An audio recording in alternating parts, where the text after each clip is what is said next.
Hi అండి, welcome to my channel. Previous వీడియోలో మనం బ్రేక్ఫాస్ట్ ఆప్షన్స్ గురించి డిస్కస్ చేశాం కదా.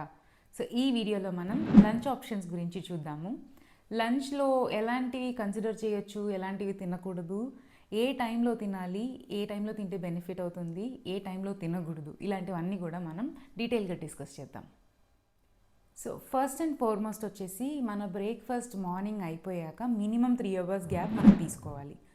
సో 9 to 9:30 బ్రేక్ఫాస్ట్ అయిపోయి ఉంటే 12:30 to 1 మనం లంచ్ టైమింగ్ కన్సిడర్ చేయాలి. ఒకవేళ మీ బ్రేక్ఫాస్ట్ టైం దానికి ముందు వెనుక ఉన్నా కూడా మీరు 3 hours గ్యాప్ అయితే మెయింటైన్ చేయండి. అండ్ బేసికలీ లంచ్ అనేది ఏ టైంలో చేయాలి అని అంటే 12 నుంచి 2 PM వరకు. ఈ 2 hours వచ్చేసి మన పొట్టలో అగ్ని అనేది ఉంటుంది. ఈ టైం సర్కేడియన్ రిథమ్ కూడా ఫాలో అవుతుంది. యాక్చువల్లీ మీరు చూసుకుంటే 12 to 2 అన్నది సన్ కూడా హై రేజ్లో ఉంటాడు కదా మనకి. ఆ టైంలో మనం తింటే మన డైజెషన్ అనేది చాలా పర్ఫెక్ట్గా అవుతుంది. అండ్ లంచ్ ఈజ్ ఆల్సో మన main meal of the day. ఎందుకు అంటే మనం బ్రేక్ఫాస్ట్లో కార్బ్స్ ఎలాగ ఇంక్లూడ్ చేయట్లేదు, మోస్ట్ ఆఫ్ ద టైమ్స్ చేసినా తక్కువ తింటున్నాం. అండ్ లంచ్లో ఏదైతే తింటామో మన ఓవరాల్ డేని అదే ఎనర్జెటిక్గా క్యారీ చేస్తుంది అనమాట. అండ్ లంచే మనం కొంచెం ఎక్కువగా తినగలుగుతాం, ఎందుకంటే స్నాక్ మనం ఎలాగో స్మాల్గానే తింటాం.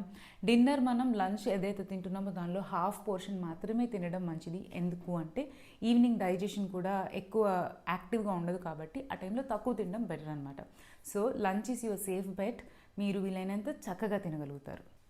సో ఒక లంచ్ ప్లేట్ ఎలా ఉండాలి అని అంటే మనం డెఫినెట్గా కాంప్లెక్స్ కార్బ్స్ యాడ్ చేసుకోవాలి, ఫైబర్ యాడ్ చేసుకోవాలి, healthy fats and protein add చేసుకోవాలి.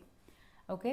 అండ్ ఫైబర్ అనేది మీరు ఎప్పుడైతే నార్మల్గా ఎలా పడితే అలా తింటూ ఉంటారు అండ్ దెన్ సడన్గా హెల్తీగా తినాలి అనుకుంటున్నారు, డే 1 నుంచి హెవీగా ఫైబర్ తీసుకోలేరు. తీసుకుంటే ఏమవుతుంది అంటే అది డైజెస్ట్ చేసుకునే అంత గుడ్ గట్ బ్యాక్టీరియా మన స్టొమక్లో ఉండదు.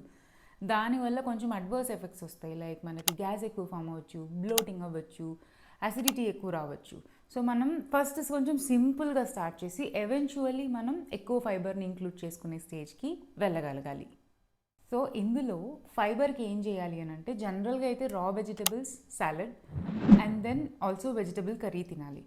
బట్ ఇనిషియలీ రా వెజిటబుల్స్ని కొంచెం అవాయిడ్ చేయండి. ఒక 2 to 3 weeks మనం తినడం ఎలా ఉంది, మన గట్ డైజెషన్ ఎలా ఉంది చూసుకొని ఎవెన్చువల్లీ మనం రా వెజిటబుల్స్ యాడ్ చేసుకుందాం. అదర్వైజ్ రా వెజిటబుల్స్లో మనకి కుకుంబర్ తినొచ్చు, క్యారెట్ తినొచ్చు, బీట్రూట్ తినొచ్చు. సో మీరు ఏవైతే రాగా తినగలుగుతారో వాటిని మీరు కన్సిడర్ చేసుకోండి. దాన్ని కాంప్లికేట్ చేయాల్సిన అవసరం లేదు. జస్ట్ డేకి ఒక వెజిటబుల్ రాగా పెట్టుకున్నా పర్వాలేదు. ఒక క్యూకంబర్ యాడ్ చేసుకోండి, లేదా ఒక క్యారెట్, ఒక beetroot, anything is fine. And complex కార్బ్స్కి వచ్చేసరికి వైట్ రైస్ని వీలైనంత తగ్గించండి. వైట్ రైస్ డైజెషన్కి చాలా మంచిది, but at the same time అందులో ఓన్లీ సింపుల్ కార్బ్స్ ఉంటాయి కాబట్టి అది ఎక్కువసేపు మన పొట్టలో ఉండదు, త్వరగా అరిగిపోతుంది, త్వరగా ఇన్సులిన్ రేజ్ అవుతుంది. దీనివల్ల మళ్ళీ వెంటనే మనకి క్రేవింగ్స్ అవుతాయి. ఇవన్నీ అవాయిడ్ చేయాలి అని అంటే మిల్లెట్స్ ఇంక్లూడ్ చేసుకోవచ్చు, లేదా బ్రౌన్ రైస్ ఇంక్లూడ్ చేసుకోవచ్చు. కాదు సింపుల్గా ఉండాలి అని అంటే అట్లీస్ట్ మనకి సింగిల్ పాలిష్ రైస్ అని దొరుకుతుంది, ఒక పట్టు బియ్యం అంటారు, అది అందరి దగ్గర దొరుకుతుంది. సింగిల్ పాలిష్ రైస్ కూడా మీరు కన్సిడర్ చేయొచ్చు. అండ్ హెల్దీ ఫ్యాట్స్కి వచ్చేసరికి కుకింగ్ ఆయిల్స్ కూడా రీఫైన్డ్ ఆయిల్ కాకుండా గానుగ నుంచి కోల్డ్ ప్రెస్ ఆయిల్స్ తెచ్చుకోండి. కోకోనట్ ఆయిల్ యూస్ చేసుకోండి, నువ్వుల నూనె యూస్ చేసుకోండి, పల్లి ఆయిల్, సన్ఫ్లవర్ ఆయిల్ అయినా పర్వాలేదు, బట్ గానుగ నుంచి తెచ్చుకోండి. రీఫైండ్ ఆయిల్స్ అయితే అవాయిడ్ చేయండి. సో కుకింగ్ ఆయిల్ ఒక హెల్దీ ఫ్యాట్ అవుతుంది. దానికి ఎక్స్ట్రాగా మీరు పన్నీర్ లాంటివి యాడ్ చేసుకోవచ్చు, టోఫు లాంటివి యాడ్ చేసుకోవచ్చు. ప్రోటీన్కి వచ్చేసరికి వెజిటేరియన్స్కి వచ్చేసి దాల్స్ ఉంటాయి. ఏ రకమైన దాల్ అయినా మీరు కన్సిడర్ చేయొచ్చు. లేదు టోఫు, పన్నీర్ లాంటివి కన్సిడర్ చేస్తే ఇందులో ప్రోటీన్ ప్లస్ ఫ్యాట్ రెండు వచ్చేస్తాయి. అండ్ నాన్ వెజిటేరియన్స్కి అయితే మీరు ఆల్రెడీ ఎగ్స్ బ్రేక్ఫాస్ట్లో ఇంక్లూడ్ చేసుకుంటున్నారు కాబట్టి లంచ్ టైంలో వీలైనంత చికెన్ కానీ లేదా సీ ఫుడ్ కానీ అంటే ఫిష్ కానీ ప్రాన్స్ కానీ కన్సిడర్ చేయండి. మటన్ లాంటివి ఎవ్రీడే తినడం అంత సజెస్టబుల్ కాదు. సో వీక్లీ వన్స్ మటన్ లాంటివి పెట్టుకుంటే ఓకే. సో మనం ఇప్పుడు ఫైబర్ ఏంటి, కాంప్లెక్స్ కార్బ్స్ ఆప్షన్స్ ఏంటి, and protein and fat options చూసేసాం కదా. మన ప్లేట్ ఎలా ఉండాలి అని అంటే కార్బ్స్ 1/4 ఆఫ్ పోర్షన్లో పెట్టుకోండి. అండ్ ప్రోటీన్ అండ్ ఫ్యాట్ని అదర్ 1/4 ఆఫ్ పోర్షన్లో పెట్టుకుంటే మిగిలిన హాఫ్ పోర్షన్ ఏదైతే ఉందో దాన్ని వెజిటబుల్ కర్రీస్ కానీ లేదా రా వెజ్జీస్తో కానీ నింపుకోవాలి. అది కూడా ఒక సీక్వెన్స్లో తినాలి. ఫస్ట్ మీరు ఫైబర్ సాలడ్ ఇంక్లూడ్ చేసుకుంటే ఫస్ట్ సాలడ్ తినేయండి, దాని తర్వాత ప్రోటీన్ తినండి, దాని తర్వాత మీ కార్బ్ ఆప్షన్కి రండి. ఇలా తిన్నప్పుడు ఏమవుతుందంటే మీకు ఇన్సులిన్ అన్నది ఎక్కువ రేజ్ అవ్వకుండా ఉంటుంది. సో నేను పర్సనల్గా ఎలా చేస్తాను అని అంటే నేను నాన్ వెజిటేరియన్ అయినా నేను ఎవ్రీడే నాన్ వెజ్ తినడానికి ప్రిఫర్ చేయను. సో వీక్లీ ట్వైస్ నా లంచ్లో నాన్ వెజ్ ఉంటుంది.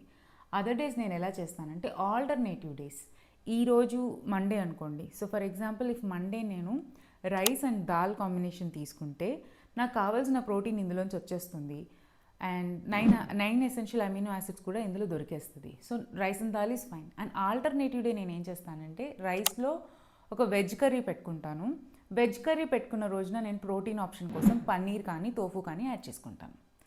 అండ్ దాని తర్వాత వెన్స్డే మోస్ట్లీ మళ్ళీ నాన్ వెజ్ ఆప్షన్ కన్సిడర్ చేస్తాను. సో ఇదర్ చికెన్ అయినా లేదా ప్రాన్స్ అయినా ఫిష్ అయినా కన్సిడర్ చేస్తాం.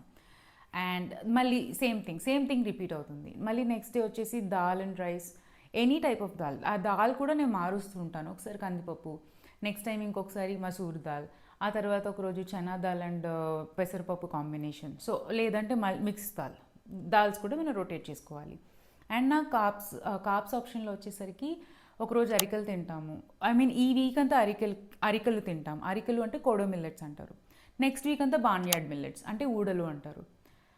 ఆ తర్వాత వీక్ మేబీ ఒక 2 to 3 days మళ్ళీ సింగిల్ పాలిష్ రైస్ తింటాను. మళ్ళీ ఇలానే రిపీట్ చేస్తూ ఉంటాను.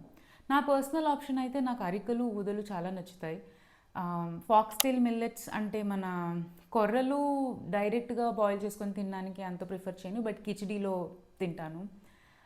వరిగలు సామలు కూడా ఉంటాయి, బట్ సామలు మరీ ఉప్మా రవ్వలాగా సన్నగా ఉంటాయి. నాకు రైస్ తిన్న సాటిస్ఫాక్షన్ రాదు. సో మీరు కూడా కపుల్ ఆఫ్ మిల్లెట్స్ తెచ్చి ట్రై చేసి చూడండి. మీకు ఏదైతే ఎక్కువ సాటిస్ఫాక్షన్ వచ్చిందో దానికి ఒక 2 to 3 పిక్ చేసుకొని దానికి స్టిక్ అవ్వడానికి ట్రై చేయండి. అండ్ నేను జొన్నలు రాగులను ఏం చేస్తానంటే నా డిన్నర్ ఆప్షన్లో ఇడ్లీలో దోశల్లో కన్సిడర్ చేస్తాను అనమాట. సో అలా మీరు కూడా ఎవ్రీడే రొటేట్ చేసుకోండి అండ్ క్వాంటిటీస్ పోర్షన్ కంట్రోల్ చూసుకోండి. ఓవరాల్గా స్టార్ట్ చేసేటప్పుడు మీరు ఇంతకుముందు ఎంతైతే తింటున్నారో దానికన్నా అయితే క్వాంటిటీ తగ్గించండి. ఎవెన్చువల్లీ ఐడియల్ క్వాంటిటీస్కి మనం వెళ్ళొచ్చు. ఐడియల్ క్వాంటిటీస్ గురించి నేను మీకు ఫ్యూచర్ వీడియోస్లో చెప్తాను. టు బిగిన్ విత్ ఈ ఇన్ఫర్మేషన్ అయితే మీకు సరిపోతుంది. అండ్ లంచ్ అయిన ఒక 1 to 1.5 hours తర్వాత గ్రీన్ టీ తాగండి. అది డైజెషన్కి చాలా హెల్ప్ అవుతుంది, ప్లస్ వెయిట్ లాస్కి కూడా గ్రీన్ టీ చాలా హెల్ప్ చేస్తుంది. సో ఈ వీడియోలో మనం లంచ్ గురించి చూసాం కదా. నెక్స్ట్ వీడియోస్లో నేను మీకు snack options and dinner options గురించి క్లియర్గా ఎక్స్ప్లెయిన్ చేస్తాను. ఈ వీడియో మీకు నచ్చినట్లయితే సబ్స్క్రైబ్ చేసుకోండి. Thank you so much for watching.